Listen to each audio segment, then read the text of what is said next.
24 नवंबर को गुरु तेग बहादुर जी का शहीदी दिवस मनाते औरंगजेब की धार्मिक कट्टरता को भी याद किया हिंदुस्तानियों ने।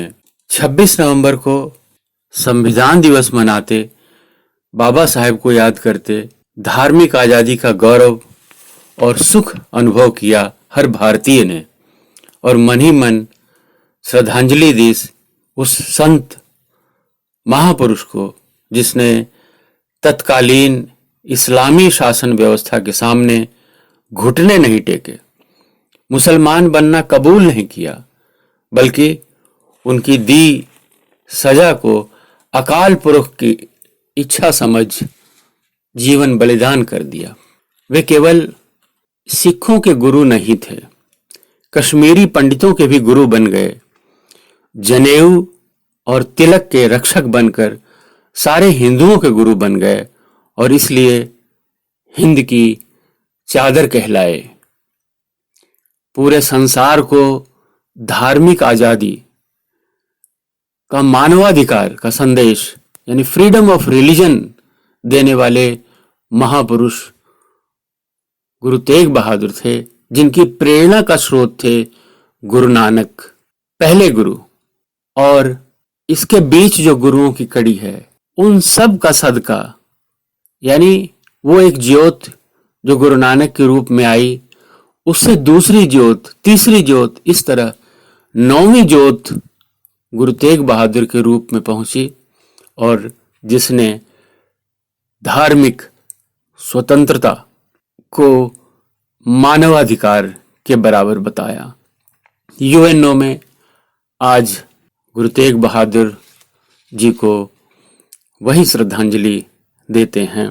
पहले गुरु गुरु नानक, जिन्होंने बाबर को अपनी वाणी से ललकारा था, बाबर तू बाबर नहीं तू जाबर है, कूड़ दी जांजले काबुलोताया, हिंदुस्तान डराया और जोरी मंगे दान वेला लो, ऐसे वाक्य अपनी वाणी में लिखने वाले पहले गुरु गुरु नानक इस धरती पर जब आए तो वे सनातन धर्म, एक खत्री परिवार में जन्मे, लेकिन अपनी शिक्षा दीक्षा के बाद उन्हें सामाजिक हालत ने बहुत बुरी तरह उद्वेलित किया। वे अपने समाज की हालत को इस तरह बयां करते हैं, एती मार पई कुरलाने तैंकी दर्द ना आया, यानी इतनी पिस रही है मानवता, कराह रही है, क्रंदन कर रही है, और तुम्हें हे भगवान करुणा नहीं उपजती।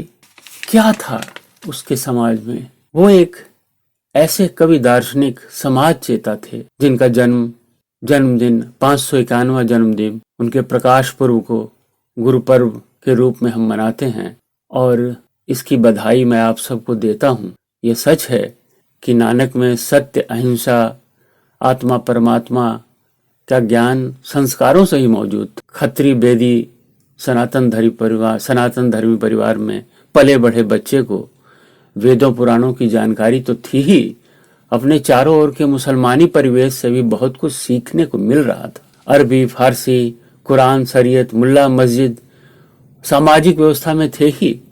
जो नहीं था वो था सच। हर जगह झूठ, फरेब, घूसखोरी, भ्रष्टाचार, जुल्म, यही तो व्याप्त था। और संवेदनशील बालक नानक भगवान को फरियाद करने की बजाय इसका कारण ढूंढ रहे थे। बुद्ध ने हिंसा देखी थी अपने महाजनपदों की, मारकाट देखी थी सैन्यबद्ध क्षत्रिय जाति समूहों की, व्याधि और बुढ़ापा देखा था, धर्म और यज्ञों के नाम पर पशु बलि और खून खराबा देखा था।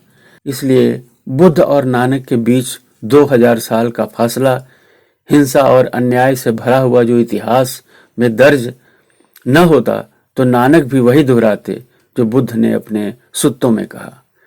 नानक का जपजी साहब तो कई जगह धम्मपद ही लगता है। नानक कभी ज्ञान की खोज में बाहर नहीं भटके, न जंगलों में गए।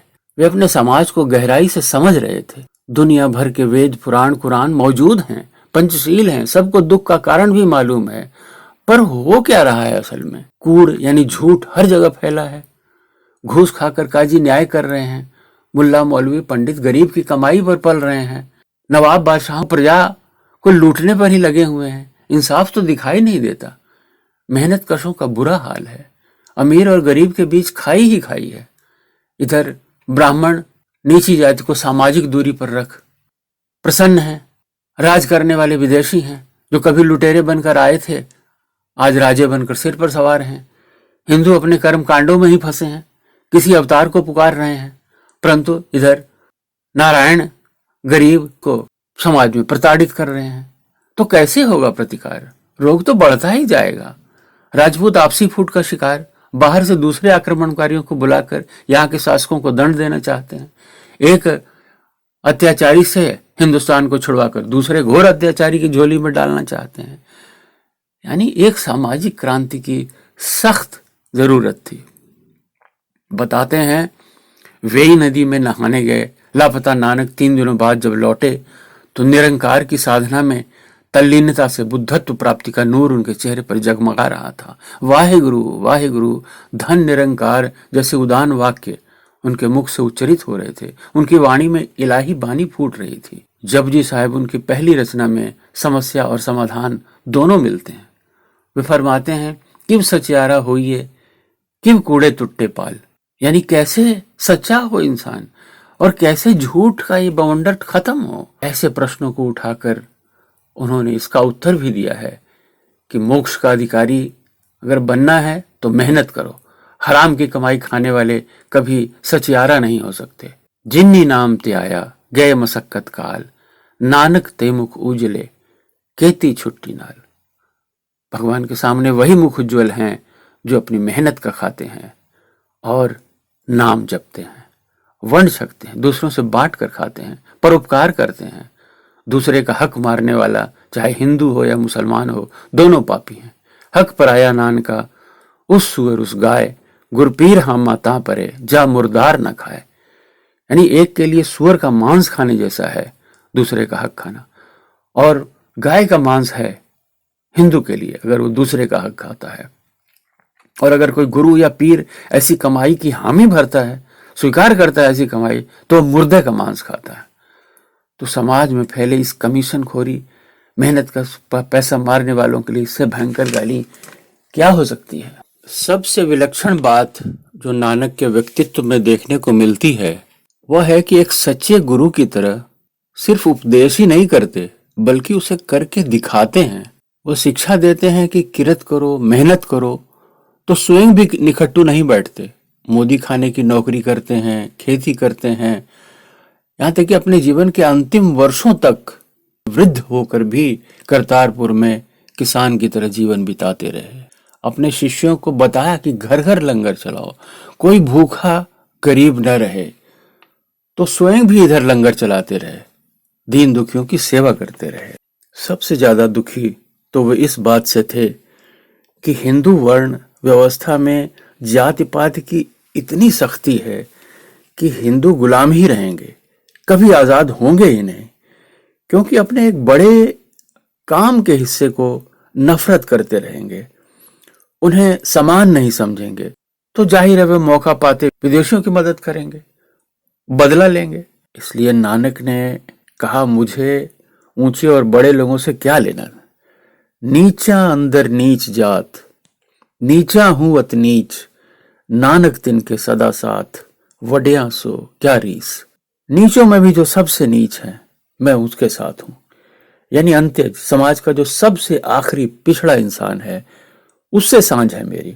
इसलिए संत नानक का सबसे बड़ा परोपकार है एक ही पंगत में बैठकर लंगर खाना। पूरी मानव जाति एक है, कोई भेदभाव नहीं, कोई अछूत नहीं। और इस विचार को जगह जगह जाकर मठाधीशों के साथ उन्होंने विचार विमर्श किया। बताते हैं कि असम की धरती पर जब नानक गए तो शंकर देव से भी उनके विचार विमर्श हुए। शंकर देव उनसे बहुत सहमत थे, पर मतभेद था तो इसी बात पर कि ब्राह्मण शूद्र एक साथ कैसे बैठ खाएंगे। इसलिए नानक को अपनी राह अलग करनी पड़ी, हिंदू धर्म में होते हुए भी हिंदुओं से अलग।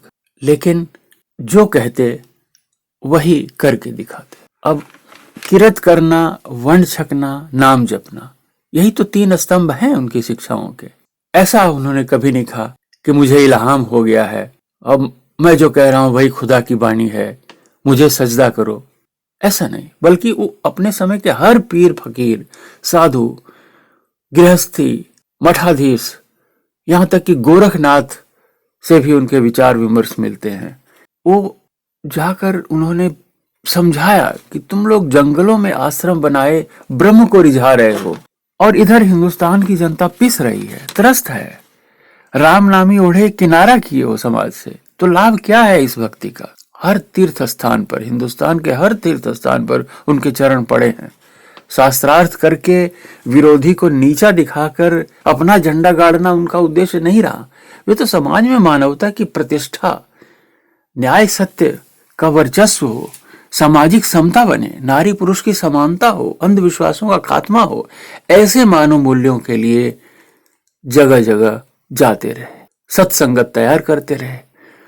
अपनी लंबी लंबी यात्राओं में, यहां तक कि वे मक्का मदीना तक गए और वहां भी अल्लाह के हर जगह मौजूद होने की सत्यता प्रमाणित करके आए कि भाई सच्ची नमाज का मतलब समझो।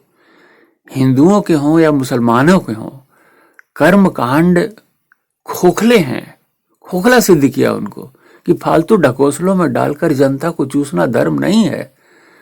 तो ऐसे गुरु नानक ने, जो कलयुगी जीवों के उद्धार के लिए आए थे, बहुत ही सरल मार्ग बताया है। सिमरन, जपो जपो वाहेगुरु, सच्ची गृहस्थी बनाकर ईमानदारी की कमाई करो, समाज में रहकर साधना करो, समाज से दूर भाग कर नहीं। और गरीबी अमीरी की जो खाई है वो दूर करने के लिए उन्होंने जो जागीरदार मलिक था उसका निमंत्रण ठुकरा दिया, ये दिखाने के लिए।